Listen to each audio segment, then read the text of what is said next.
رحمه يا رب يجعل مثوى الجنة. يعني عم نفقد كل مالنا، يعني يوم عن يوم عم نفقد الكثير من الكبار، كثير من الأساتذة. الله يرحمه ويغفر له ويسامحه ويعوضه الجنة.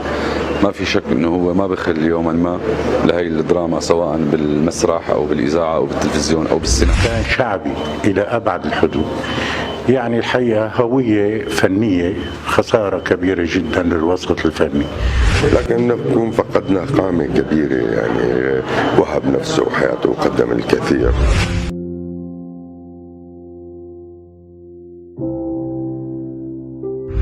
كان حظه مو كما يجب. هو من الفنانين العريقين، يعني هو أنا بعتبره من فنانين الزمن الجميل. ما بقدر أقول لك عنه إلا رب العالمين هيك يتغمد برحمته.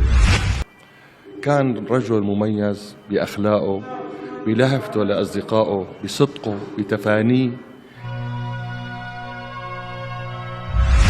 للأسف هناك قامات لا تعوض، سيظل مكانه حاضر، وإن شاء الله أعماله دائما اللي وقع عليها بتضل حاضرة في الوجدان الشعبي، لأنه هو واحد من أهم من قدم أصلا الدراما الشعبية. الله لحظة الحقيقة، لحظة نهايتنا كلنا لحظة الحق، موت حق، فهذا لابد منه.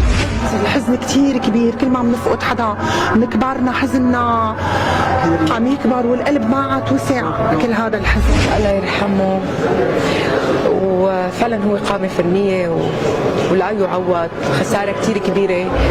أكيد قيمة كبيرة، وهي الله يصبر أولاده وأهله، وهي سنة الحياة، كلياتنا رايحين. الله يرحمه، الله يرحمه.